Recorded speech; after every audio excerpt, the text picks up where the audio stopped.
Welcome to another episode of Season 2 of the Panjwai podcast. As always, you can find our episodes on all podcast platforms, as well as YouTube and Facebook for the video episodes. Please be sure to hit the subscribe button on your platform of choice, and if you enjoy what you hear, head on over to Apple Podcasts and leave us a nice 5-star review. If you want to support the podcast financially, we've set up a few ways for you to do so this season. You can become a patron by hopping over to patreon.com/thepanjwai podcast and sign up for a small monthly donation. If you want to make a one-time donation, you can find us on Venmo at the Panjwai podcast. And last but not least, we've got a small selection of merchandise in our store. So if you head over to thepanjwaipodcast.com and click on the store tab, you'll see stickers and other merchandise, and who knows what might come down the pipeline. So remember, on all three platforms, that's the Panjwai podcast. Panjwai podcast. Thank you.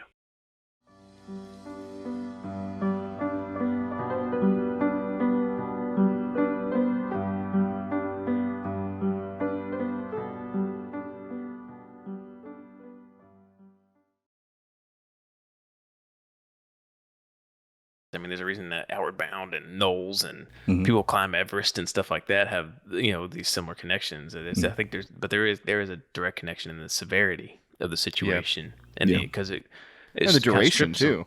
Yeah, duration's a big one because it strips away your kind of false perceptions of selfhood and identity and all these things, and it kind of just drills down into this incredibly basic instinctual human experience. When you look across the way and somebody else is having that same experience with you, then in that space there is a bond that can transcend a lot of the lacquer and layers that we build on ourselves in modern society, at least in the U.S. and the West, and actually a good chunk of the world. But I could wax philosophical. I was about to say, I kind of want a little bit of that whiskey you're drinking. Oh, yeah.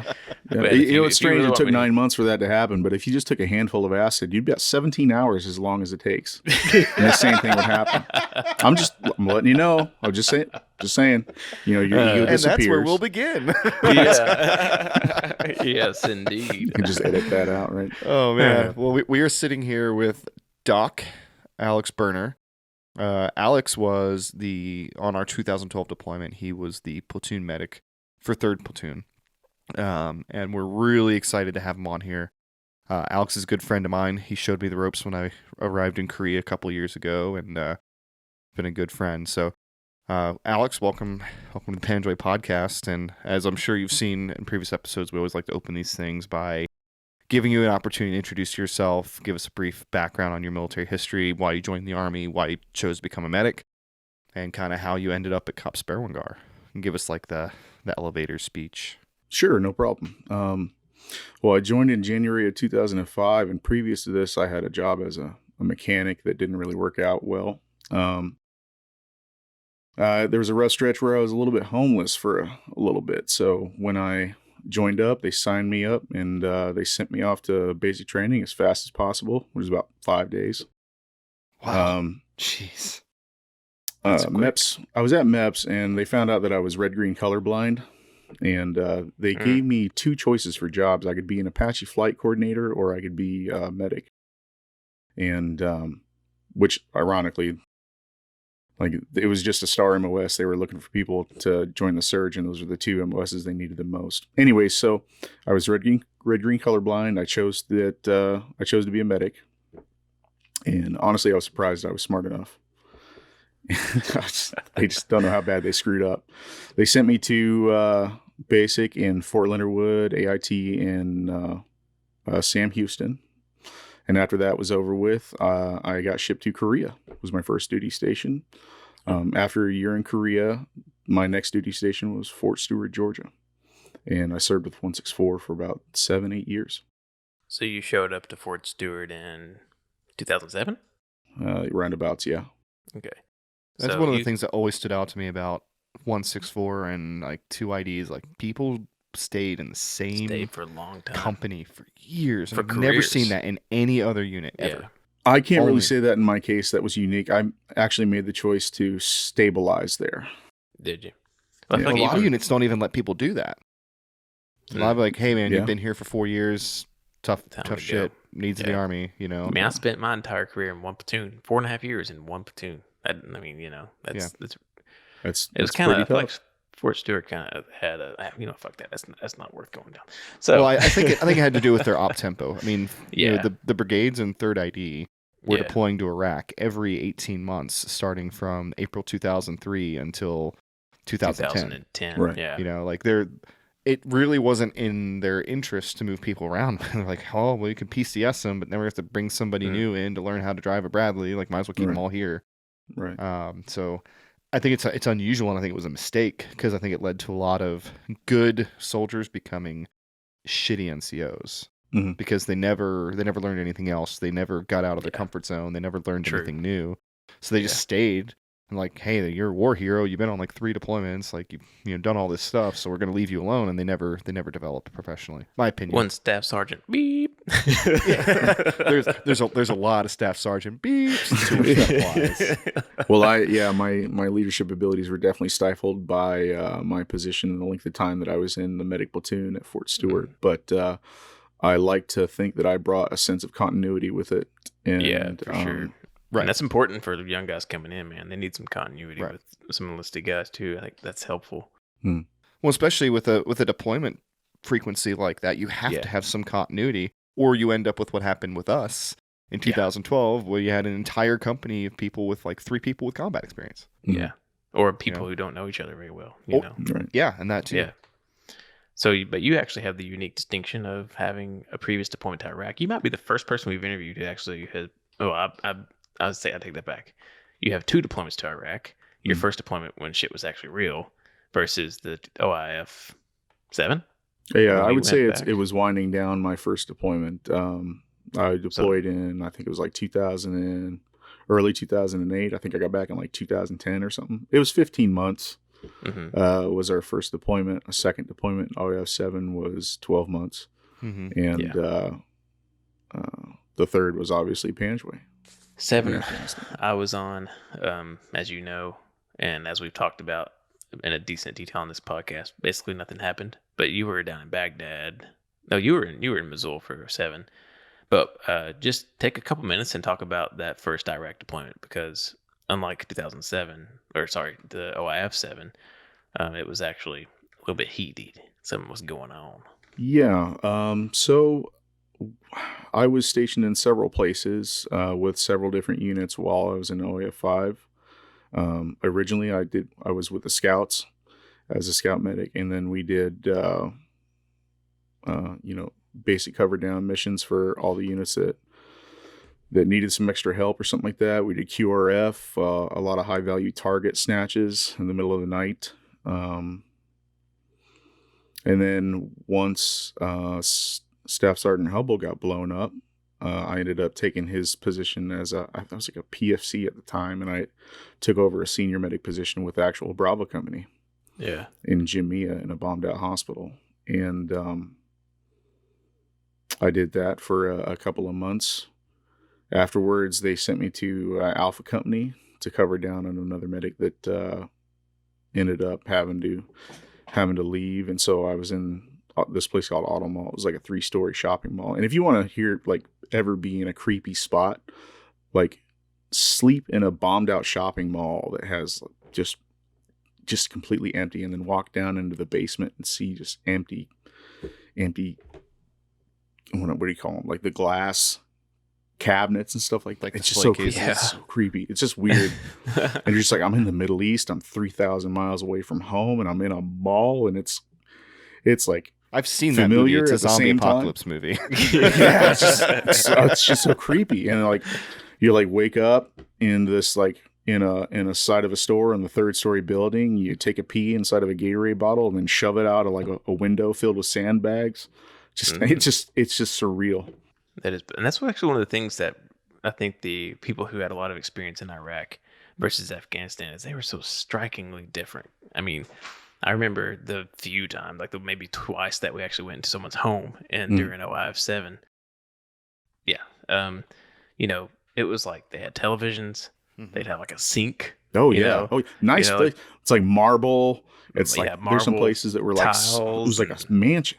Yeah. Yeah, It was super especially in cool. Baghdad, I would imagine it was even more so pronounced. Oh Like yeah. the wealth. Oh yeah. I mean, there was a stretch of road on Route Tampa. That wasn't Tampa. It was the road just to the east of Tampa in Missoula. There was like really nice apartment buildings, like pools and hmm things like that. So you go from that to Afghanistan, which is literally like living in medieval times. I mean, the Yeah. difference between the Oh life of a yeah. Panjwai farmer in 2012 versus 1012 are Mhm. not that different. Maybe he has a cell phone. Yeah. He's got a motorcycle instead of a horse. Yeah. It was But- Well, I weird, mean, man. that's the thing. But you ask most Americans, they would generalize the two countries as being the same. Yeah. They're both in the desert. It's both a bunch of The Middle East, even though it's the Middle Afghanistan's East, right? Yeah, technically Afghanistan is not the Middle Southwest East. Asia. Yeah. Or I South don't know Central if I Asia, was- if you want to be politically correct about it. Yeah, like I was surprised when we first got there. I was expecting like mountains, like we were going to be Yeah. in Corn. Yeah. You know what I mean? That's what I was expecting, and then Mhm. like flying into grape fields, it was just nuts. I was just Well, like, even it's looking at the green? grape fields, you're like, what is this? Is this flat? Right. Yeah. This looks flat. Yeah, This but looks it's- easy. Is oh, this going to be it's an easy not. deployment? Yeah. No. But your gear had to be set up completely different. The missions were completely different. Like OF5, Yeah. like you were riding around in trucks everywhere. I kept my main aid bag inside the trucks, and I kept the smaller aid bag on my back. All your gear and stuff like that was like organized in front of you to where you had like farther link out. You'd never lay on your stomach. You were always clearing in the mount position. So you'd want to face threats. You'd want as much between you and the bullets as possible. So you'd organize everything on your gear to be straight. And Panjwai was completely different. We were shooting and moving and getting down, and everything had to be flat and just positioned in a certain way. It was just a completely different mission. That's what threw me for the loop most of it. Yeah. At least that was one of the things, obviously. So But, how did you end up in Panjwai with us in Bravo Company? They found out that you guys were going to be going into some hairy stuff, and I was one of the medics with the most experience Yeah. at this particular time. So they decided that Doc Rudy was another hard one, and then Salvador, and who was the third one? Doan came in later on. Mm. And then Hollers, right? Yeah. So Hollers was pretty new. Yeah, Hollers was pretty new, but Salvador was like a PT stud. So he was Mhm. going to cover down like, Yeah. whatever it could. And I was like the old, crusty, angry veteran that would be with Rudy to like let him know he's doing like okay.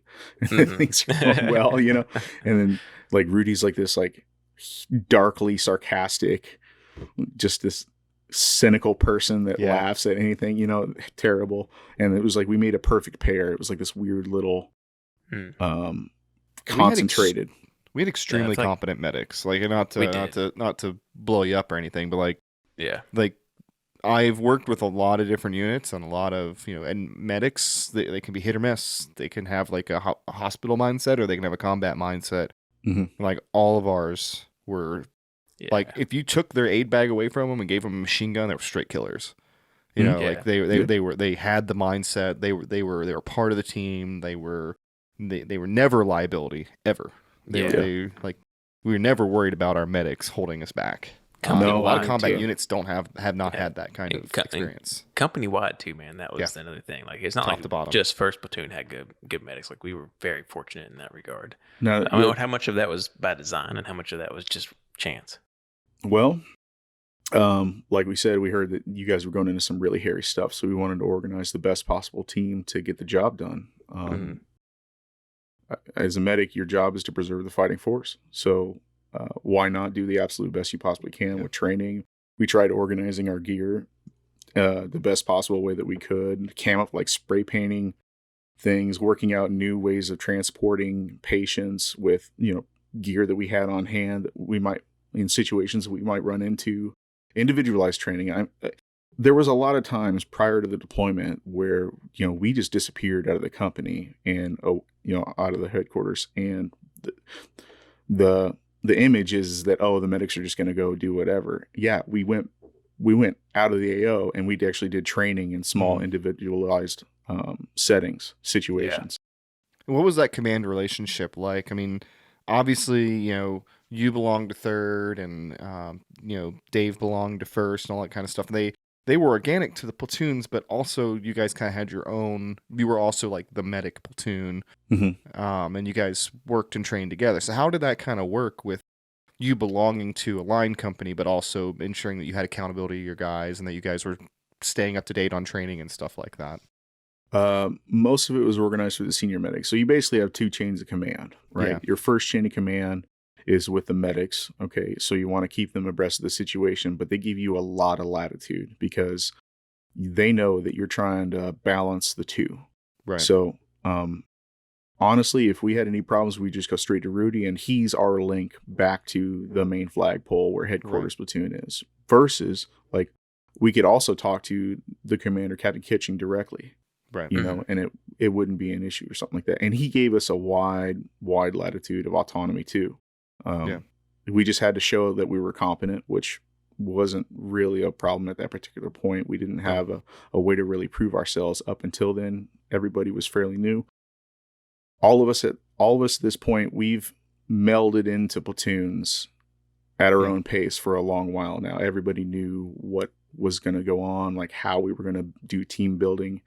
It served two purposes. One, it climatized us to the platoon, and like the platoon got to know us as well. But it also provided a sense of disconnect. It was kind of, it's a balancing act. You don't want to be too close to the guys that you're going to make decisions that could possibly cost lives. But at the same time, you wanted to be close enough to them for them to trust you. And it's just like a very difficult type of and you want to give a shit too, you know? Like you don't, I mean, it's like, that's an interesting that you point that out, that there's a fine line between, you know, them being your brothers, but also having to make, you know, triage decisions. Like, you know, who you may have to decide to give up care on somebody else to save somebody else that has a better chance of surviving. And that was always on the back of our minds. You know, and that's why it was always my rule that there's two people that you were always best of buddies with: medics and cooks. Don't forget the supply guy. Yeah, I gotta go with supply. Yeah, supply. Yeah. But when you're deployed, medics, cooks, and supply, always be buddy, man. Don't talk down to them. Don't give them a hard time. You know, always be when you're buddy. back in the rear, though, you got to make friends with the armorer so you can get your weapon in first time go. Yeah, right. That's an expensive relationship. That is. That's a cash relationship. I was very lucky in that the armor was David Steffen, so I had that made. I didn't give a shit how clean your weapon was. He's nope, brings out the pinky. No, what is that? Yeah. Look at your star chamber. Man. Yeah. So, and to those armorers in the Army right now, it's supposed to work dirty.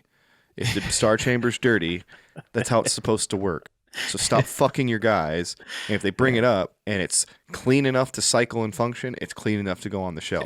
Yeah. When you hand out an M4 and it's black, and then you get it back and it's scrubbed down to the bare metal, that's not what's supposed to happen. No. You know? It's supposed to be phosphated, right? Yeah. It's supposed to have some type of coating on it. It's supposed to look like I took a grinder to it in a mechanic's shop. Right. Yeah. I think there's a certain they'll be able to eat off the star chamber of your weapon. Get out of here. Yeah. Shut up. Man. It runs better dirty, and everybody knows it. Stop wasting your Joe's time. Yeah. All right. I'm off my pedestal. Sorry. Anyway. As a medic, like I even knew, like you're supposed to run the saw hot and wet. That's just the way it is. Yeah. You know what I mean? Like that's the way a 240 is. That's the way a saw is. I mean, I got a diatribe against the saw and its unreliability in incredibly dusty environments. Too many times where it's gone ka-chunk instead of ratting off like it's supposed to. Or then you look down because you've been jumping over grape rows and like in and out of canals. All the links are all jacked up. Yeah. So then you're like, well, now you couldn't use a nut sack. You had to go to using the big plastic thing. So it wouldn't do that. And that. Oh yeah, I could ramble for hours. I could Fortunately, the one time that I really needed it to work, it worked. And that's because I ran it incredibly hot and incredibly wet. It was 150 degrees before I just pulling the trigger. It's just the way it is. I mean, when I was running the saw, dude, I'd carry the little lube like the spray bottle thingamajigger, in my thing, and like every 20 minutes, just soak it down. You know? Yeah, you just have like two magazines pulled out, and like that's the bottles just in one of the magazine holders. I carry one fewer magazine so I can carry an extra bottle of lube. But we won't geek out on the inefficiencies of saws that we were using that were probably getting filled in OIF 1 or 2. They were. We looked at the serial numbers. We tracked them back to their lot, and the lot was like late 2002. We're like, are you serious? Yeah, dude. The Afghan National Army had newer saws than we did. Yeah, man. I believe it. Anyways, that's an incredibly invigorating subject for our non-military listeners. Yeah. So we get to Panjwai, and we're starting to kind of, get into the thick of it all. Was there a moment for you, Alex, where it was just kind of like this eye-awakening moment? Because you, like I said before, you've had this previous 2 deployments, and your first deployment was obviously more violent than the second deployment, but this third deployment was obviously going to shape out to be just a different ball of wax altogether for you. So did you have a moment where you were like, this is going to be fucking hard and different and real and a grind, It's not a particular moment that it stands out inside my mind, but it was like in prior deployments, like you got shot at, but you were always close to a vehicle you could hop into real quick. You know what I mean? Or a tank that just soak up any type of explosion, whatever it is. RPGs, VBIDs, didn't matter as long as it wasn't like a shape charge. Yeah. But this one just felt like you were walking and all you had was just your armor, and you felt not invincible, but somewhat protected. But out there, it was just, when the first time I got shot at out there, I was just like, man, I'm too slow. Like I gotta lose some weight. I gotta jiggle around some gear. Why am I carrying all these extra pounds and stuff like that? I just remember, like, what really stood out to me was the hindsight of it. And there was a portion in there where we ended up, like, I don't know if you guys remember, but it was like every 6 days somebody was like losing legs or died. Oh yeah. And it was like a month and a half, 2 months long, and you're just basically starting at the end of May, going all the way through early July. Yeah. Yeah. We were it was, Brazos, Luxmore, Pinnock, Lily, Jay, Cedino, Boyce. Like, it really went at that pace for the company all the way through October. Yeah, well, September. Yeah, I mean, really, every we had like a 3-week break where nobody got hurt in September. That was I know that's not true. That's not true at all. We lost Swindle September 20th, and Perez got hit on the 2nd, so that might be the biggest gap right there. The 18 days between those two might be the only gap where somebody wasn't sent home. Yeah, that was it. Just looking back on it now, it's head and shoulders different than anything else that I had seen at that particular point, and it was very impactful. It was shocking. And it's even the guys that had been around the block a couple of times, I remember serving with NCOs in 3rd Platoon that was like their 5th, 6th deployment. And, their eyes are wide open. They're terrified, Yeah. Everybody was just. It was almost worse to know better. Like looking back. Yeah. I like the guys that had been on multiple deployments and had seen something different. And then to see this contrasted, because like for us that were new, we're like, oh, okay, well, here we go. This is combat. And they're like, no, this isn't normal. Yeah, like we discussed earlier, like it's when you knew better, you were just like, I can't tell anybody this, because if I do, it's just going to start a panic. You know what I mean? Yeah. Or I'm going to look like I'm, overly dramatic. Right. I'm just trying to go with the flow, and and you're just like, nothing's right. This isn't right. Yeah. That's one of the things that's really dawned on me in the past few years. And actually, especially since we've started the podcast and we've gotten to talk to people with multiple deployments and stuff like that, is you realize how unique it was. Like, I'm not going to say it was, it was one of the worst or anything, but I think where the baseline I always land on is it was worse than most, but not as bad as some. Mm-hmm. So like there's units out there that have had significantly worse deployments than we did. Mm-hmm. But as far as like the baseline standard where's deployment, but all deployments are unique. No two deployments are the same, Mm-hmm. Yeah. But absolutely. I've just realized that it was pretty intense. I mean, I did the math on it the other day. I wish I wouldn't have. Oh, Jesus. I didn't do the exact math because I can't do math. I can't even calculate the tip on a bill. Oh, no. But basically, you had about a 40% chance of getting fucked up. Like, shrapnel, shot, IED. Like, I rounded it down. I was at 33%. Yeah. So if you include the KIAs, and not including our Afghan counterparts, this is just the American formation. You had about a 40% chance of getting fucked up when you stepped outside that wire. Yeah. And that's kind of mind-boggling to think about. That's not good. Not some good other. odds. Yeah. Well, you hear about numbers. like platoons. Like a platoon spends a time at like an OP or like a really small COP, and they all get awards and Purple Hearts. But for it at a company level, I mean, I can't remember. It's like we had 29 Purple Hearts for a company force of 70 guys. Mm-hmm. Yeah. And just to clarify, like, this isn't a dick measuring contest. No. I'm not trying to say that we were toughing it out and we were badass. I just want the story of what was going on there to be accurately represented because it was a unique situation for us to be in. So, and what was interesting about it is when we first got there, everyone was like, "Yeah, we're gonna go," because most people were new, and never been to combat, so everyone wanted to get their CIB or their CAB or their CMB. And, everyone's first platoon got in that first gunfight, and then third platoon. Oh my god! They spent 3 weeks trying to get into a fight. Do you remember that? Yes, yeah. And I just always thought, I was like, guys, you just don't know what you want. You're gonna get what you're wishing for, and it's just not. It's not what you want, and it just. What was crazy about it is I remember our first firefight, and there were people that absolutely stood out, and it was. I remember one of them was Heaton. We were taking fire and like everyone's down inside this ditch, but he's standing up, like laying down 40 mics inside of this grape hut.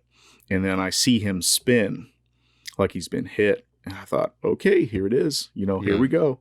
And then he turns back around and, yells expletives and then launched several more rounds back. And what had happened was he actually got shot through his IFAK, his first aid kit. And do you remember like these little cards we used to have, like they had it was laminated and had all our names and stuff like that. Mm-hmm. Well, that bullet went through several names, and you guys talk about superstition, like that played in the back of people's minds. Like, was my name on that? Where that hole was? But it was just you saw some people that were just confused, didn't know what to do, and others that knew what to do, and then just. There's some guys that just stood out head and shoulders above the rest and just laid down the scunion. Yeah. That was before we cleared the horn, right? Like you guys got into a tick before that. Yeah. That's what it was before we cleared the horn. And let's see here. Yeah, before we cleared the horn, we were hit with that. And then not too long after that, we went to the horn. Yeah. I remember them being fairly close together because, we had our first firefight April 25th. We were started clearing the horn like May 24th or something. So like it was only a month, and I know there was a good bit of rushing around because I know our other squad was trying to get into a gunfight too, and Lieutenant McGrath was very aggressive about trying to get into a gunfight. Almost.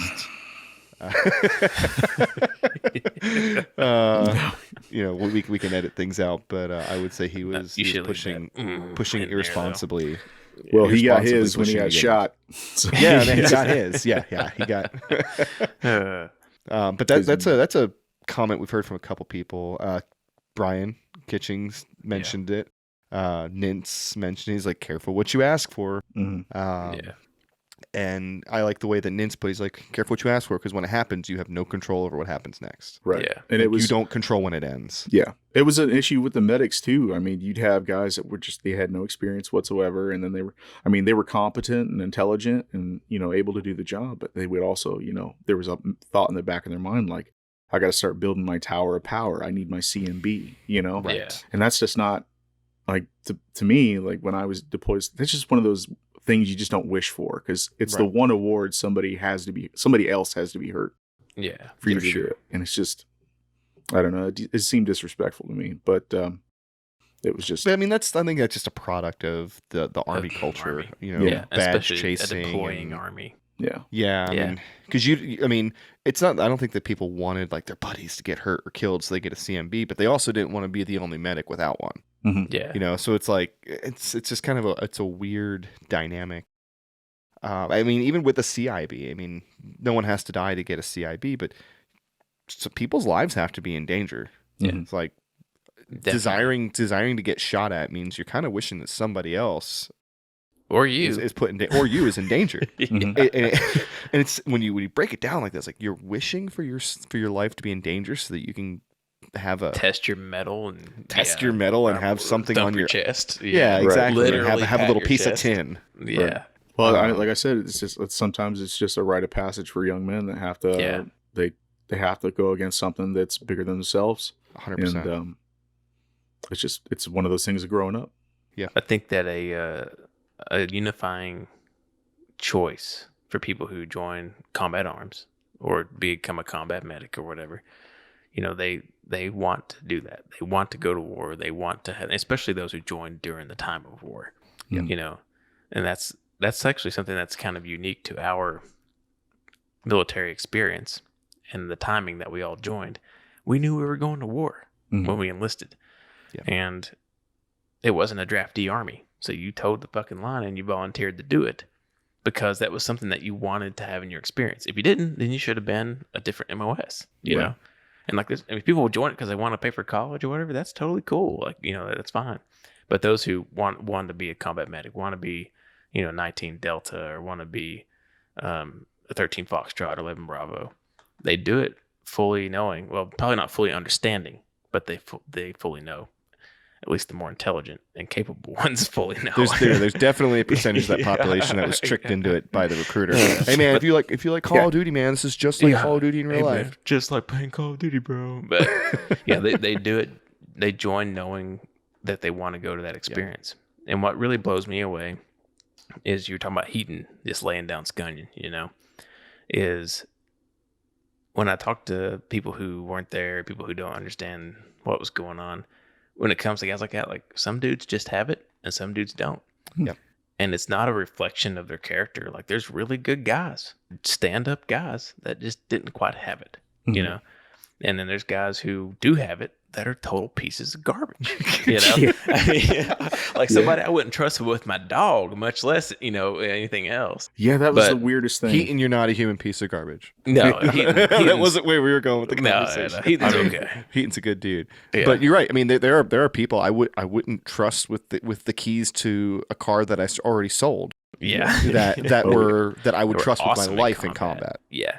And so sometimes you get that perfect intersection where it's both. You know, you trust them implicitly outside of that world, but then they have it. They have that thing, whatever it is that drives us. I don't know if it's, I don't like the word warrior because I feel like it gets overused in our society, but you know, that warrior impulse, that drive, and you know, that's not a commonly found combination, you know. Yeah. And his name is Tom Evans, and he's on. He this is. Yes, indeed. Just really, Yeah. he was a unique combination of a person. I'll tell you that right now. Yeah. He was. Yeah. Tom And was it's good. almost I'll wrap up and then I'll get off my soapbox. But it's almost a cliche at this point. People who are steeped in military military culture, but it's never the big macho guy. It's never the guy who's talking about slaying and murdering motherfuckers. And it's always the Miguel Perez's, the unassuming little kid from Smothers. Compton. It's Smothers. Yeah. It's Tom Evans who's like laid back, you know, kind of goofy, chill bro, you know. And then, you know, it's like the geeky dude who, like it's Boyce who geeked out on Skyrim and loved playing Axis and Allies, you know. Nerds. It's Heaton who's as baby faced as they come, you know. I mean, he looks like a 12-year-old boy, or at least he did in 2012. The way he talked, it was like he was like a poli-sci major. You know what I mean? Yeah, he was like this. Like, He's back doing that stuff too, which I think is really cool. He's back. It's, you know, you Well, he's in a different kind of trenches. You know. yeah, Yes. that's true. I'll tell you the scariest person I've ever met, and I can't out him because I never even knew his name. I only knew him by a call sign. The scariest dude I ever met was like 5'2", 125 pounds, and you didn't take him seriously until he started talking, and you're like, Yeah. okay, I will never date your daughter. That's one of the things that get me. Like the guys that are way deep down the wormhole. Oh, it's yeah. always the dude that look like he could be a CPA or is he a Delta operator? Right. It's That's it's that's the advantage of being unassuming. It's just, exactly. Yeah, absolutely. Yep. So we kind of started to segue into clearing the horn. Yeah. And clearing the horn was a pretty intense operation, especially for 3rd Platoon. I mean, it was 5 to 7 days. You guys were getting fucked up every day. Yeah. Without going into too much detail, because we've talked about, clearing the horn in a lot of detail, and it's been told on other podcasts too. But what was that experience like for you? Because that was kind of your first extended, like, oh shit, we're really fighting. Well, the planning preparation phase of it was pretty straightforward. We packed up, made a plan and stuff like that, which obviously fell apart. Day one.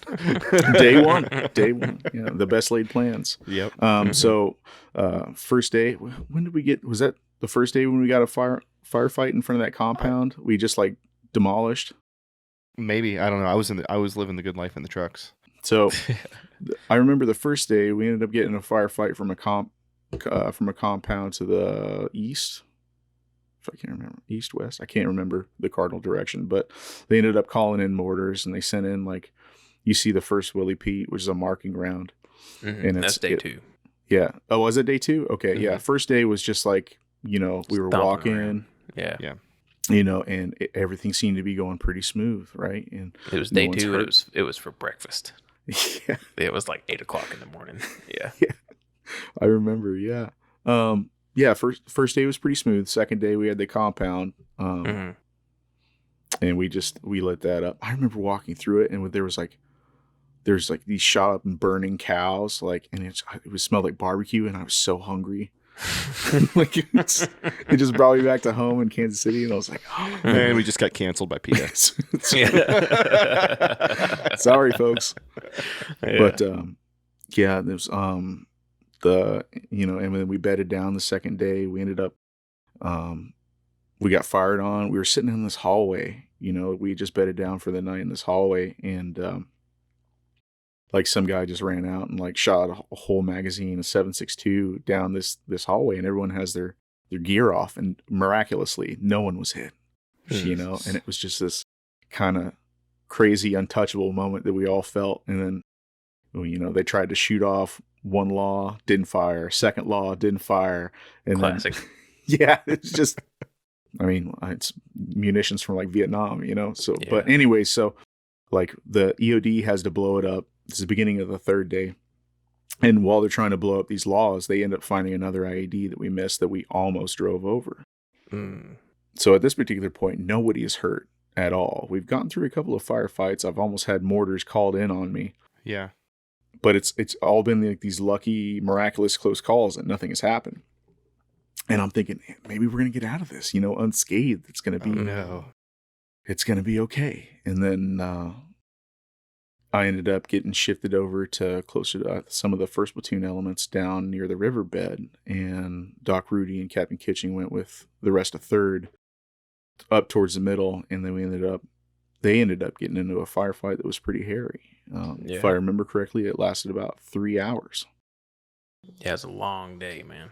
Yeah. And I remember listening to the gunfire, and it was just, I kept on asking, why aren't we moving? How come we're not flanking? Why aren't we, we should be getting into this fight, and we're just not. We're waiting. We can't get, the way the terrain was situated, we couldn't get up from the riverbed, come around, and then hit it from the backside. We didn't have any clearing elements. It would just, and I just remember feeling so helpless, just listening to everybody on the radio, you're hoping and praying that nobody's hurt, and yeah, you just hear this constant stream of gunfire.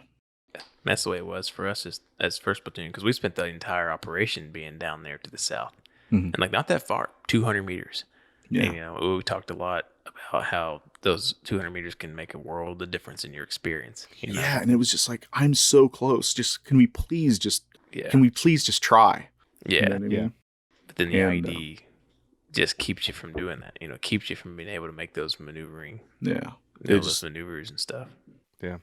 that was one of the things that stood out to me most in this deployment was like my path of movement was dictated by spray paint lines. Yeah. It was infuriating. You know what I mean? Well, I mean, almost to the point that the medics couldn't maneuver at all.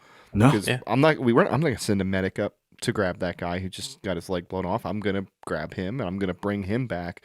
Because God forbid you step on something trying to go get him. Now we're really fucked. Right. Yeah. And so like we had this, I remember the A&A, I think it was the second day. A&A ended up getting blown up near a grape hut. I hopped in the gator. We drove down. I got about 100 meters away from them. I start running towards them. And then all of a sudden it was like, I realized mid-step that the area wasn't cleared. And it was like, Yeah. and then I try to like walk backwards through my steps. I tell them like, come to me, hurry up.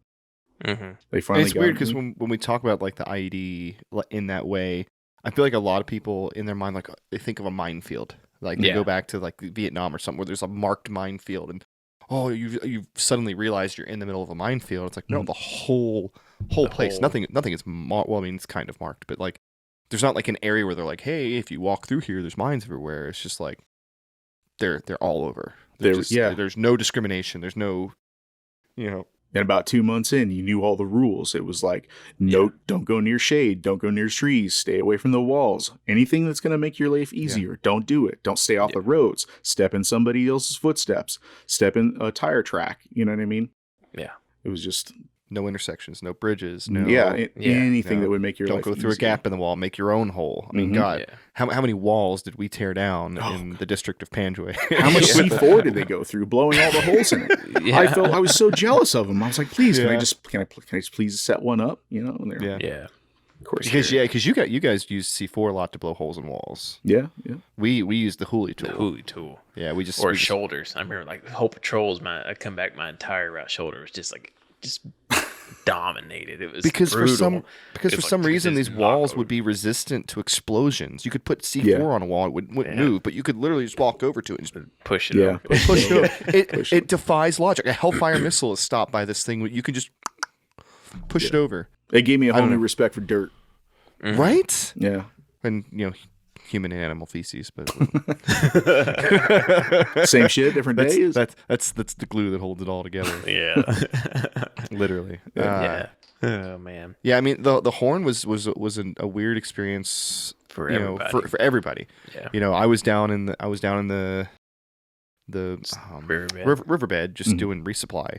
And other than the fact I got blown up by like a 200-pound IED, it was pretty chill. It was a good time.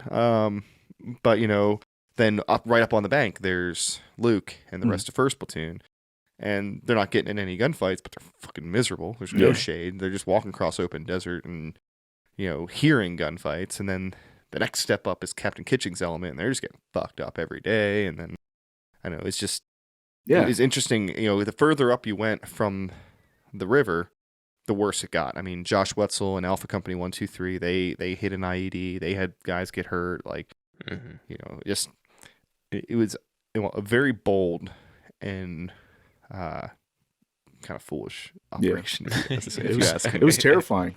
It was terrifying. Yeah. You'd always hear stories. Oh, so and so got hit. Okay, next one up. Oh, we got 2 people down. Yep. Triple amputee. You're like, oh, man, that's not good. And it's just like you're just you're waiting, you're ready. Well, they did that operation so early in the deployment too. Yeah. Well, they wanted to set the stage. Right. They really. I mean, that's the only way that I am, from my personal perspective. That's they wanted to set the tempo. Yep. And they wanted to provide an example. We're going after you no matter where you are. Right. Yeah. We're Show not afraid force. to walk. Yeah. Essentially, the Schwarzkopf, we're not afraid to walk the length of the shock horn. Yeah. And they did. I mean that was the only time that I ever saw an F-16 fly at 50 feet above the deck. Yeah, that was cool. That was really cool. There's been 4 or 5 times. I could see that dude's face. Yeah, yeah. That was actually whoa. Were you guys there for the airdrop for the supplies? Yeah. That was interesting. Yeah, I mean, there was a lot of really cool experiences on that operation. It felt like war, really. Yeah, it was shoo. And everyone was pitching in. Like the Kiowa pilots were dropping Gatorades. Like, yeah, man. Yeah. Right after the firefight, everybody huddled up inside of this grape hut. This 3-hour long. Just everyone was smoked. You had multiple casualties and stuff like that. I think there was There's people that even shouldn't have even been there at first. There's like a civil affairs person that was like in the middle of this firefight, and like they had to drag that person down and like hold him down while this was going on. Rudy was telling me it was like they were so close that they could hear them bounding forward to them, and it was just, man, it just sounded so terrifying. And it, like afterwards, we're in this gray putt. It's unbelievably hot. It's so hot you're just happy to drink boiling water. And I remember just giving IVs over and over, like a whole box of IVs to guys. And I'm like, I got a cigarette in my mouth. I'm like putting it in theirs while I'm trying to, just trying to stick them over and over and over again, trying to tell people jokes to lighten up the mood. And it was surreal. You got like one guy in the corner taking a crap inside of an ammo can. Like, there's a great picture, and we've shared it before, and I'll share it again. It's kind of iconic, actually. It's iconic, and I wish I had the full resolution image. Yeah, like his mine's a little bit degraded after it's been shared however many times, but of the inside of that gray putt on that day, exactly what you're talking about. And in the front, like there's Steve Kosis, like emaciated, just like barely awake with an IV running his arm, and you look down the road, and everyone's got a fucking IV in their arm, and everyone's trying to eat, and like it looks hot, and no one's wearing any kit, and it's just like it's miserable. If you know what you're looking at, you can feel the misery. You can feel it. Yeah, and you know you got another day. Like, this is the second day. You got another freaking 3 days, man. Yeah, we got like 18 hours left of this. Yeah, like I gotta walk halfway down the horn. Yeah. It was just, it's crazy. And now the good news was after that day, I think we scared him a little bit, because the rest of the time was still sketchy, but we didn't get into huge gunfights. It was pop shots here and there. And then the trucks came up out of the riverbed, and we're up for some stupid reason trying to drive the roads on that end of the horn. I don't know how we didn't roll a Mat V into a river, into a creek, but then we finished it. And that mission, we did unfortunately lose Sean Brazis on that mission, and that was really sombering for the whole company. But in our minds, we're like, hey, this mission is over. We got a little bit of relaxation, and we knew that there was another mission coming up later in June. So like it's just going to be normal patrols from here, and then we're just going to kind of catch our breath and get ready for that mission. Right, as if a normal patrol would allow us to catch the breath. Right, exactly. Right. What logic? Yeah. Right, yeah. I mean, they're the only patrol that would allow us to catch our breath is if we went to like Paimaluk. Yeah. And it was like, and even Paimaluk could be dangerous. We got maneuvered on a Paimaluk before. And you're walking like, oh, let's catch our breath and walk 10K out. So unfortunately the days following clearing the horn were not easy for us as a company, and that was one thing we really wanted to talk about was June 10th 2012, and we want to set the stage a little bit. We weren't there. And we've talked to you a little bit in the pre-interview and a couple other people. And we think we have a pretty good idea of what went down. And if we get anything wrong, we sincerely apologize. But you guys were doing a mission as 3rd Platoon out to the east of Sperwan Ghar. Big surprise. This is where a lot of the bad stuff has happened. In the general vicinity where Jay would end up getting hurt a little bit later in the deployment. It's just those clusters of villages about a click to the east of Sperwan Ghar. So it's like Salam Khan, Hajikul Muhammad, Sahidad, I believe it was close to Salam Khan is where it happened. Yeah. The which is a bad spot. Essentially. Yeah, it's a stronghold. The Sketcha to Salam Khan stronghold. Yeah. And then it was like Sketcha, Najat, Salam Khan. Yeah. Yeah. And we didn't really know that at that point, because we had been very limited forays out to east. We hadn't run into any IEDs yet, not for real, like little ones here and there, but nothing that really threatened our element. So I think at the time we were still a little bit naive to the threat to the east. And you guys were on a patrol, and you guys received intelligence that they were setting up an ambush. But we'd received tons of times. We are always hearing over ICOM, oh, they're setting up an ambush for you to the north, and then we go south, or they're doing this. And sometimes you have to choose to believe it, and sometimes you're like, well, we have to go a certain way. And my understanding was at the front of the element, because for some reason the ANA weren't clearing on this day, which wasn't unusual. They just, Depending on the phase of the moon, they may or may not clear. Corporal Bryant J. Luxmore, 3rd Platoon, was the clearing guy. He was up front with the mine detector, and he rounded a corner. And it's important to note, like, even when you're not in the village cluster, there's walls that are 3 to 5 feet tall on either side of the path in a lot of the fields. So you could be walking and you can see that there's an intersection, but not be able to see what's beyond the intersection because there's high walls. And my understanding is Corporal Luxmore reached an intersection, and when he came around, they were waiting with a weapon. I don't know exactly. It sounded like a PKM. Yeah. So, I mean, this guy's probably laying on the ground in the prone behind a PKM just waiting for an American to come around the corner. They got into a little gunfight. And Corporal Luxmore was hit. That's kind of the setup. I'm going to let you tell your story from there. So, yeah, we had received fire earlier after talking to somebody of importance inside of a village, and then we heard, obviously, they were setting up an ambush, and naturally we headed towards it. So, after we received fire, we continued on, and I was towards the rear of the element. I believe it was me and I think it was Sergeant Maddox was next to each other, and so you heard fire ring out, and normally you didn't think much of it. If somebody was hit, I mean, there's a good chance that it was just in an extremity and it wouldn't be that serious. So, it didn't seem that long. The fire, the amount of fire, just maybe 100 rounds, maybe less. And then the call came out for me to go up. And so me and Maddox run up to the front to where Luxmore is. We see him laying on the ground. And everyone else is pulling security. The firing stopped, so I think we're, good to go. I check his pulse. I don't know if I felt a heartbeat or not. I think I did. I can't be sure.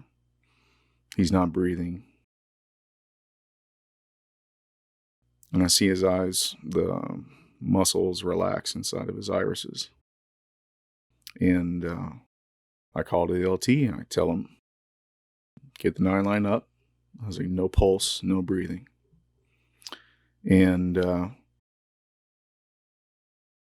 everybody responded like clockwork. And as soon as I finished saying that, the last thing I remember was the firing starting again. And so I turn around to return fire, and my M4 had jammed. I had a double feed because of a faulty magazine. So I just did the only thing I could think of to do, that I was trained to do. I laid on top of him, Luxmore, and waited for it to end. Eventually it did. We regained control, security, and then the decision was made that we need to get him, Luxmore, back to protection.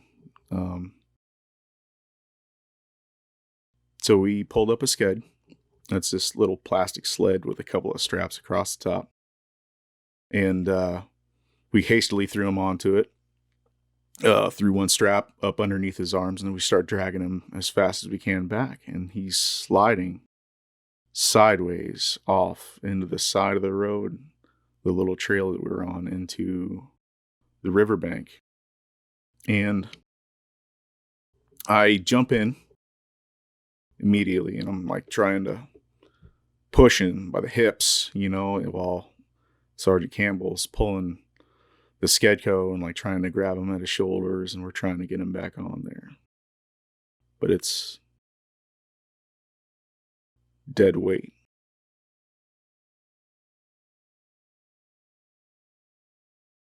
We get him up. We pull him next to this little shed next to this mud house. And he's still on the scapegoat now. I tried throwing like this nasopharyngeal in, and I don't even know why I did it. I think I just wanted to do something. Like I already knew what was going on. I think I just needed something for me, or to show something to the rest of the guys that I was doing something. And then Eric was the soldier that was next to me. I told him that we needed to start packaging him up. So we ended up getting him ready to be airlifted out of there, since we were under pretty heavy cover. There was a small field next to the shed that we were at, a little dirt hut. We pulled him inside to wait. I borrowed Eric's Gerber so that I could clear out the malfunction, just in case we got into another fight. And me and him just sat there quietly looking at Luxmore for I don't know how long. And the bird came. They were miraculous. They landed in a spot that was literally like the size of the helicopter. And so it's this little muddy field. I don't know why it was muddy. It's like 120 degrees outside. You know, how does water even stay in the ground? But so we're carrying them out. And each step we take, like the mud is building up onto the bottom of your boots, making your legs heavier. And then it's like slopping up to your ankles, halfway up to your knees. And it's deeper. Like every step we get them closer to this, like the slower we're moving. And it just feels like it's taking forever. We finally get into the flight medic. And they load him up. And I try to tell him that Luxmore's gone. But the rotor wash is just so loud you can't really say anything. Just do basic hand movements. And then the bird takes off. I can't remember if we were saluting it or not. But then we basically got out of the field and then started walking after that. And it was like, everything was a haze. Everybody didn't have any energy whatsoever. Like, yeah, it was like the life was just sucked right out of you. I didn't care whether I got shot or not, whether I stepped on something. I mean, I'm sure I would afterwards, but right then and there in that moment. But, you know, you had to do what you had to do. And they tell you when you're a medic, and, you know, they say it in CLS classes, like, there's people that are going to live no matter what. There's people that are going to die no matter what. And then there's like the 12 to 15% that you can do something about. But what they don't tell you about is like what to do with that afterwards. And so we make it back to Sperwan Ghar. No other injuries or firefights or anything like that. Maybe they shot at us like right before we got into the gate. I don't think so. That was another mission. And I remember coming in and talking to everybody, you know, telling what had happened. I didn't want them, like, you're waiting for any kind of news, whether you hear something bad's going on, you know, and you want to know, like, as soon as possible, good or bad, whatever it is, right? So I'm telling everybody, and I'm trying to be calm about it, and like the detached thing. Hey, there was, Luxmore's gone. He got shot up. You know, didn't find much. Maybe an entrance wound, not much blood, but there just wasn't much time or sense in looking any longer when you already knew what was going down. So, because Lex, that's what's really sad. Tragic. I mean, obviously it's tragic, but he got hit just above the plate, right? Yeah. Yep. Stitched up. Like, apparently, I remember them telling me, like, there were several hits inside of the plate, and then there was spot. I don't know whether it hit inside and bounced around or what, but it just it was so shocking because like I had seen like horrible injuries that people had survived, you know, things that you're just like, there's no way. Like this guy has half a face. How is he, how is he still alive? But it's jarring because you had to confront your mortality. And it was like, he looks like he should be alive, but he's not. I don't understand. Your brain just did not compute. And it was this really, just really profound moment. And then, yeah, it was disarming for us to learn that, because we go out and you feel like you're protected. You wear a bulletproof helmet, you wear a bulletproof vest, you wear side plates, you wear soft inserts, you wear ballistic underwear, a diaper. You're in armored trucks. Like, what else could you wear other than like the Master Chief suit from Halo? Like, and to, like you said, confront your own mortality, be like, if it's your day, it's your day. Yeah. And I think that was tough for those when we heard about it, and as we heard more about what happened, just be like, the randomness and the chance, and it's very disarming for a fighting force that plans every aspect to achieve the best advantage possible to get, sometimes just the farmer gets you. Yeah. I mean, as a soldier, you accept a certain amount of chaos, and but there's like certain things that you can control. You know what I mean? Yeah. As a medic, you go through your aid bag. What's expired? How can I shift things around? What do I have in here? What do I need to plan for? There was a level of control that you had that you could exert on the situation, and then after that, it was like I realized I didn't have any control, and I couldn't get over that. It was just something that stuck with me. And I think control is one of the things it's an illusion and a reality at the same time about combat. And that you can tape your grenade spoons, and you can jump behind a wall when you're taking fire, then you can return fire, right? But at the same time, there's so much of it that is left up to just round in that corner, Yeah, And it was. I've felt helpless like that before, but I mean, as a grown man, I was almost 30 years old. You're not expecting that gut punch. And the crazy thing is, like, I don't remember being particularly close with him. Yeah. He stayed in the same room as me. We had a conversation every once in a while. And, I went to sleep in that room that night, and like, there was something missing. You know what I mean? It was just, it was difficult. And that's one aspect of loss that stands out to me. And whether it's a KIA or just a WIA, when they're taken away and you don't see them again, maybe not at all, or maybe not for several months, you're sitting in a room and you're looking at their stuff. And that's like, that stuff and their absence amongst the stuff is an incredibly powerful experience, and it's amplified, almost even more powerful than seeing them wounded.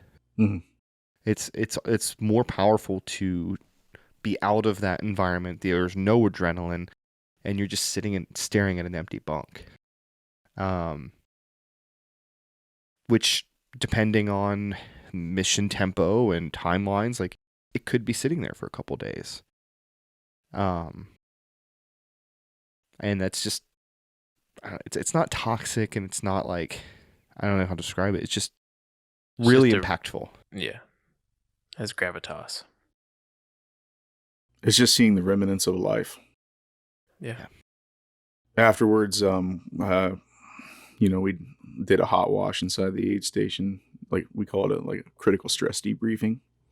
So to figure out if you did anything wrong or right, and it was just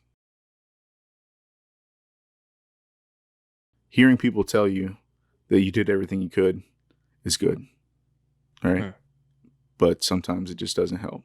It doesn't stick. You know, there's some things, but I wanted to know like exactly. I was like, I wanted to know exactly his injuries. What, like, if I had gotten the call earlier, or if, you know, what possible training I could get to fix that, or is there, you know what I mean? Just anything right. to fix that so it didn't happen again. And there wasn't anything. Yeah. It just. Which is something you can never convince yourself. You know, you can look at a piece of paper that says, or, you know, a superior telling you that you did everything that you could. There's nothing else you could have done. You're never going to believe it. Right. Yeah. Right. And it's just a hard thing to let go. But I had something that would take my attention away from that in a couple of days. Yeah. Right. So. Which was? Jay. Yeah. Thanks, Jay. Appreciate you. Jay, if you're out there, okay, it's not your fault. You didn't mess me up, okay? It just, everything's cool. Oh, you watched this episode? Yeah, if it wasn't him, it'd have been someone else. So yeah. I mean, his injury was such a weird circumstance. Like the fact that they walked past it and then they came back and then they made that left turn. Like it just he rolled the dice and it didn't.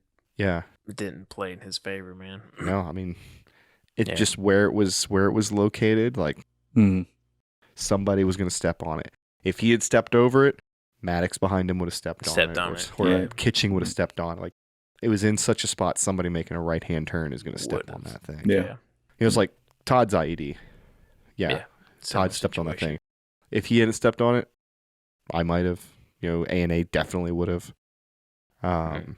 It's just it's a game of inches out there, man. Yeah, it is. It really. Todd, I mean, I sat down with Todd. It was me and Doan. We sat him down when he first got to Sperwan Ghar, and we're saying, listen, here are the rules, okay? If you follow the rules, everything is going to probably be all right? And it's just like, can you just imagine, like, as him as a new medic just sitting down, like, listening to these, like, two crusty old dudes, like, chain smoking cigarettes and, like, screaming in his face about how he can't do anything that gives him any comfort whatsoever. Yeah. It's just, man. In Todd's defense on Throat Chop, we didn't have the ability to clear a path up to the other guys. So he was gonna be running along an uncleared path anyway. So I mean, sorry, bud. Look, if I was there, it could just easily happen to me. So yeah. I mean, it's very hard. It's easy to tell yourself when they're screaming and they need help. I'm gonna wait so I can get to them safely. It's that another never thing. Ever. Exactly. Yeah. It's another thing to hear the scream for medic and be like, well, path's not clear. I'm not going to stay. No, come on. Like, you're going to go. No, you book it. It's something. Yeah. It's just some weird human thing. Now, two people get blown up. Then you do take a second because that's when you count. You're like 1, 2, maybe. Okay, maybe we're in a minefield. Maybe I'm not going to run. Maybe I will walk. It's just like, I don't know if you guys talk to like haulers or that. You remember not Frosty yet. Getting hit? Yeah, he stepped off the path too. He was in the middle of the formation. I don't know the full story on that one. We'll have to get that one from the way haulers tells it, it's like Frosty stepped off the path, obviously big boom, huge cloud of smoke, dust, you can't see anything, and haulers, it's just so quiet after an explosion, and he's like, Frosty, are you okay? And you hear Frosty go, fuck no.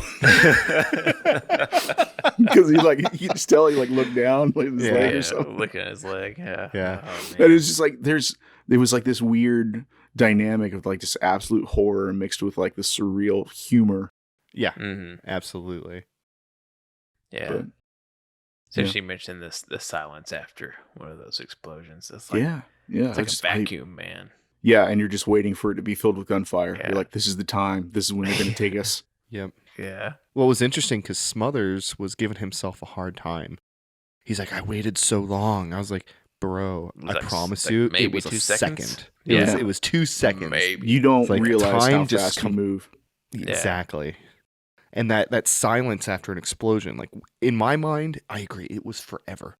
Mm-hmm. Like when the explosion went off that took took Dennison and Evans and those guys out. It was like boom, and we're just like, it was crickets, and we're just listening because you're just like, are they yelling for medic? Are they saying it's okay? What is the radio saying? Like, you're taking all these inputs in, every single piece of information, visual, smell, audio, everything, trying to like learn what happened. And it in your mind, it's like minutes, but it's literally like 2 seconds. And then somebody's medic, and then you're like, well, okay, there we go. Todd, go. Sorry. I always hated that. I hated being called. It sounds dumb.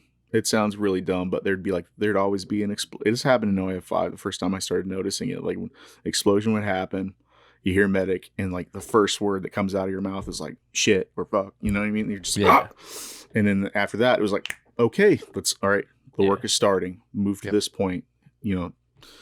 Go through. That was always one of the things that, like, it makes your stomach drop when you hear medic. Yeah. Because like somebody's hit. Mm-hmm. And for us, because we worked so closely with A&A, and it's very selfish, but who cares? Whatever. Right. When you hear that stomach drop, the first thing out of our mouths is who's hit. Yes. Right. Because if it was A&A, if it was ALP or whatever, that's easier to stomach. Yeah. Like so the first actual casualty I treated in Panjwai was, I think he was a bad guy. He was coming across a river, and they shot him up north. Mm-hmm. Trying to cross the river, blew out. It was like shot through the back, blew out his liver. Bummer. So I had to we jumped in the truck, boogied out there, and I'm just trying to figure out what's going on. They got this guy inside of this white van. Yeah, I pulled him out. He's got this like hole almost the size of your fist in the front of his abdomen, and he's high as a kite. Of course. And so I, place the occlusive dressing. Start looking for a sucking, treat it as a sucking chest wound, start thinking about like tension pneumothorax, and, we get him into the truck to transport him back to the COP, to Sperwan Ghar. And, so like, I'm trying to keep this guy alive the whole time. Right. And he's a bad guy. And it's like, I'm trying to treat all life the same. Right. But in the back of my mind, I know this guy's good training. I'm like, I got to get the most out of this, right? So I'm watching him as intently as possible, going through everything, and start laying in needle chest decompressions when I see that there's, he's having trouble, difficulty breathing. He's okay, like the airways clears and stuff like that. But that guy didn't have a liver, and I kept him alive for like 15, 20 minutes. Yeah. Like all the way back to Sperwan Ghar. We got him on a plane, kept him alive on the bed. On the litter inside the aid station. And then we got him out to the LZ and then flew him out. And then they said he died on the way out there. And I was like, man, if I can do that, I mean, that guy didn't, that's a liver. They call it a liver because you need it to live. And if I can do that, I was like, I'm okay, right? Okay. All right. I'm feeling good about this. Right. And then Luxmore happens. And I was like, all the wind out of the sails. Yeah. Yeah. I mean, I've had a similar, experience like on our first firefight. After the firefight was over, this kid comes out with the dude in a wheelbarrow. He's all shot up. He got shot in the arm and the stomach. Doc Sal's treating him, and for some reason I think I was carrying the hides, so I got pulled over there to like put his biometrics in, and I remember like picking this dude's hand up, and it was like ice cold. He was definitely dying, and so I went to put it in, and it wasn't like, oh my god, this guy's dying. Like, it was just like, oh, his hand's really cold. Like, looking at his face, it's like, oh, yeah, he's probably going to die. It's like, but I'll put him in the system. Thoughts that just pass through. Yeah. Yeah. You get very good at disassociating. You do. Yeah. You build that distance. Even when it's a friendly. Like, not like an American friendly, but like A&A. A&A? Yeah. Like, when that A&A guy got hit, I looked, I was like, oh, man, that sucks. Yeah. But that was another thing. I was like, it sounds really bad. It really does on its face. But during that clearing mission when the A&A guy hit, I was like, oh, thank God it wasn't our guy. Yeah. Always, I didn't want anybody to suffer. But, it's just, you take your wins when you can. Yeah. I mean, we were on a patrol where one of the A&A's got shot through the stomach. And he bled out like really fast. Seconds. And that was like the reason I mentioned the whole like, medic, who's hit thing, because that was the day that it really sunk in on me, because it was kind of a weird delay. Because like you said, it might have been just a couple seconds, but it was gunfight, shooting back, whatever. Silence. Medic.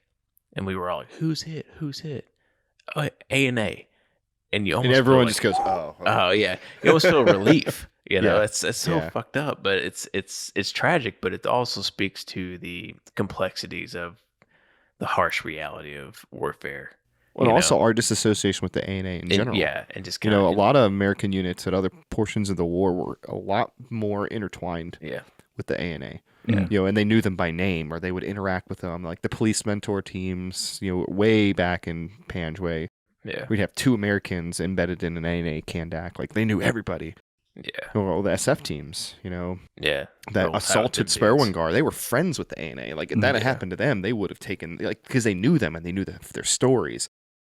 For us, the A&A that we served with, we knew nothing about them. We didn't know their names. We didn't know their didn't backgrounds. share their religion. Yeah. Well, they were getting knocked off at an amazing rate too. So They were. Yeah.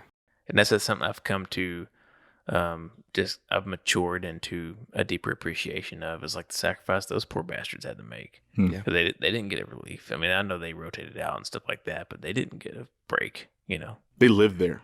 They lived there. Yeah. Yeah, Like and they live there. Like, Yeah. can you imagine like that in America? Like we get to deal with that in America? Yeah, man.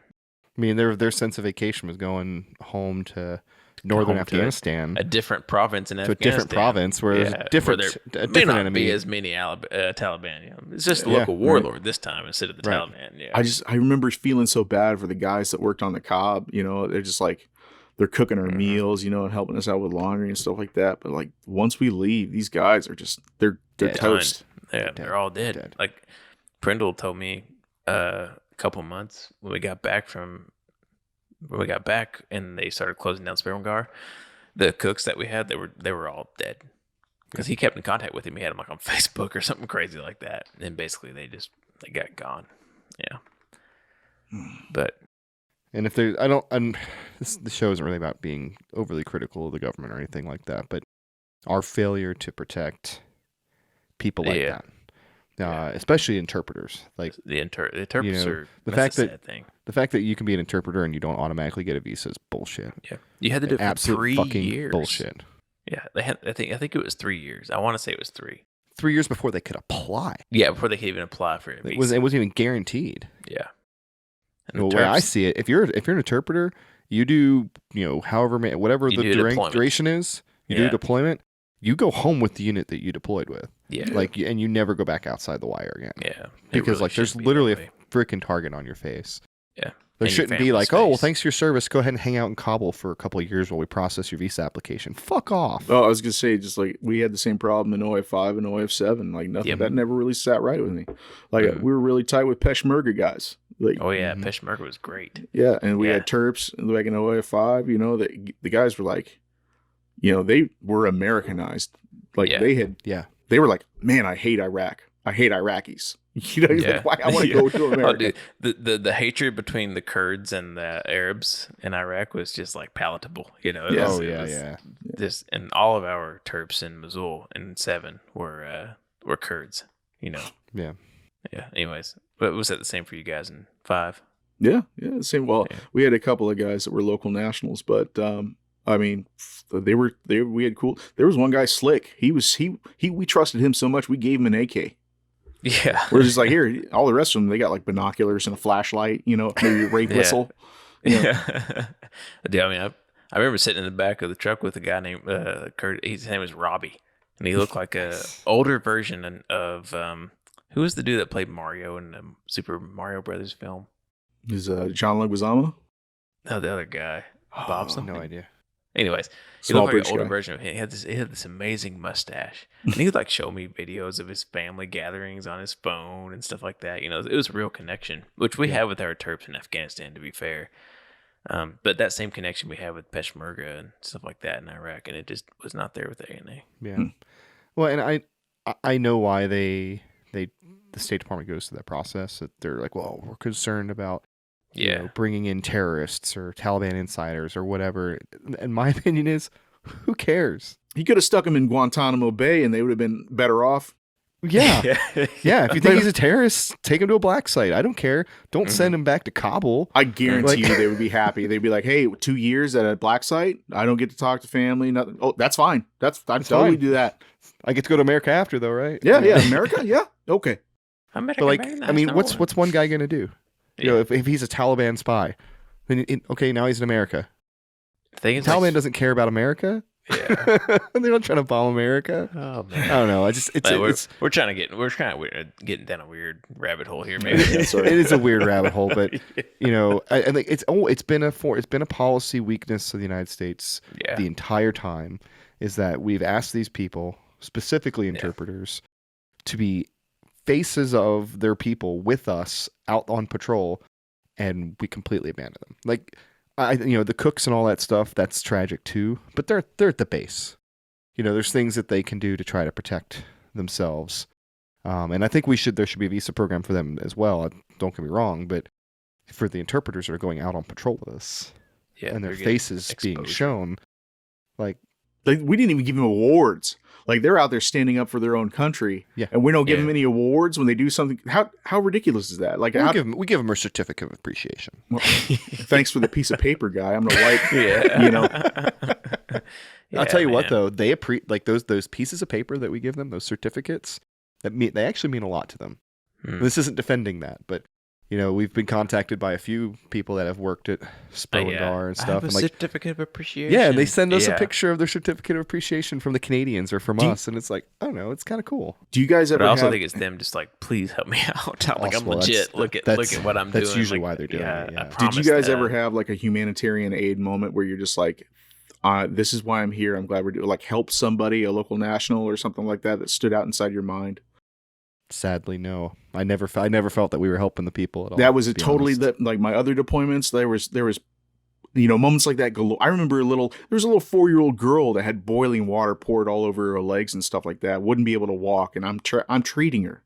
And then next week, one of my buddies is telling me he saw her when he was on patrol playing soccer, and she's running around kicking the soccer ball. And I thought, my God, like that was me. I did that. Like, sure. If I wasn't there, like, she would never walk again.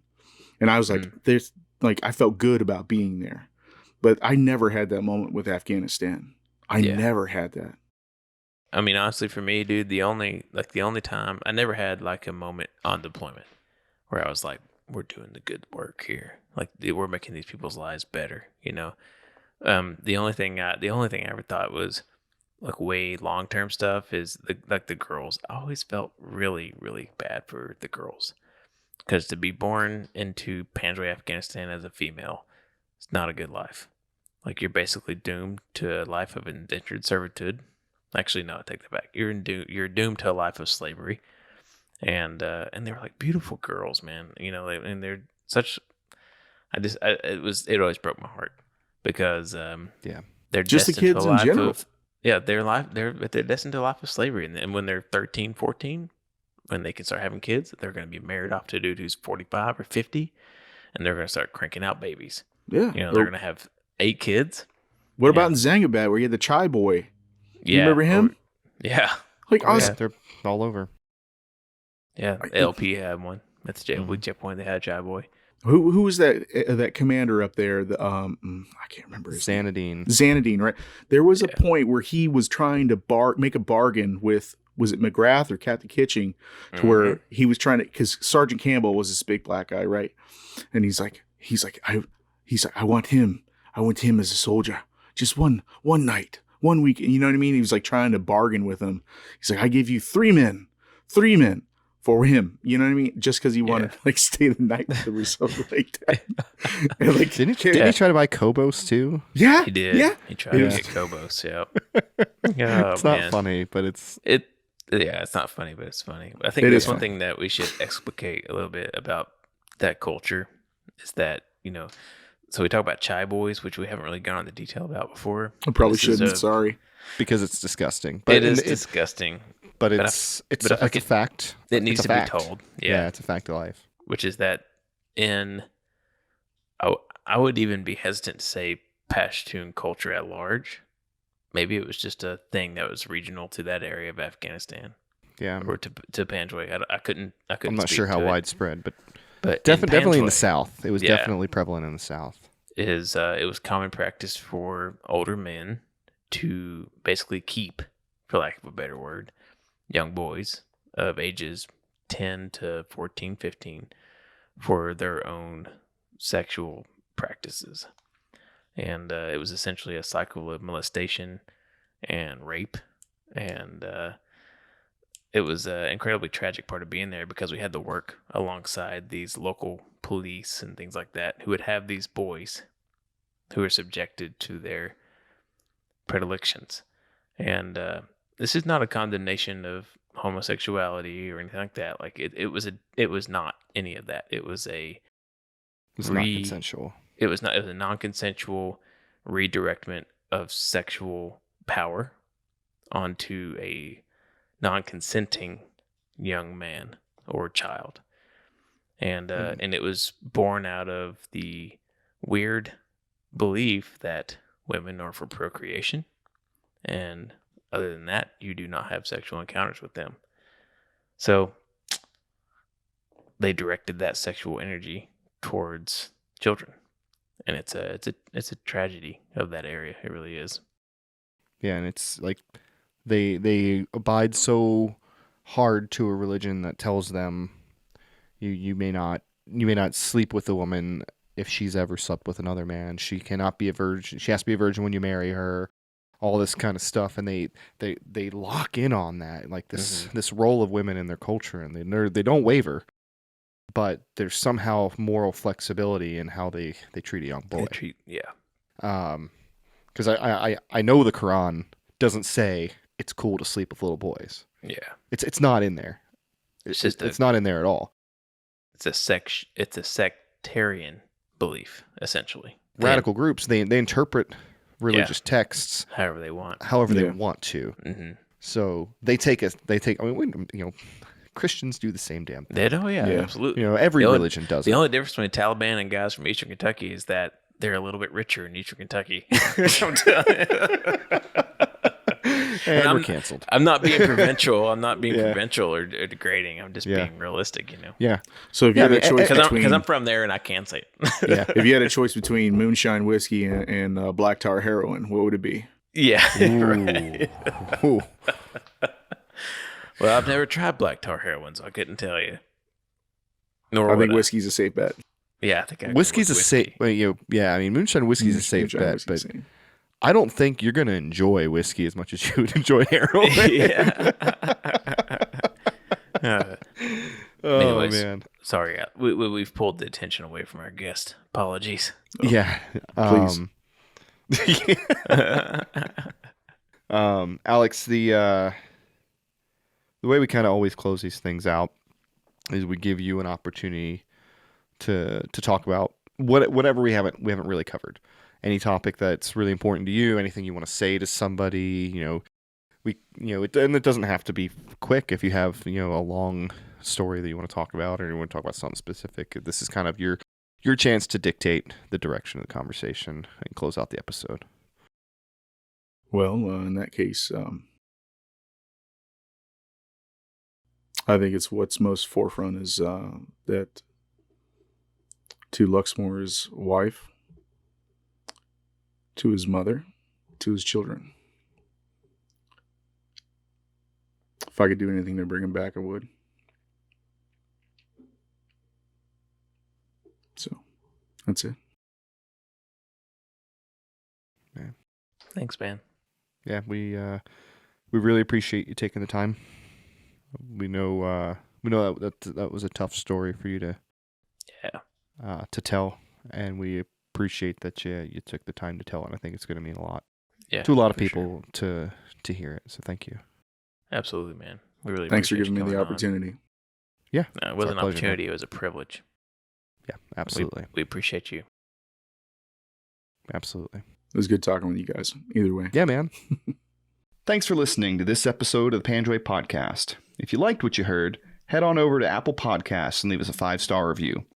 New episodes every Monday on all major podcast platforms, Facebook, and YouTube. Visit www.thepanjwaipodcast.com for more information.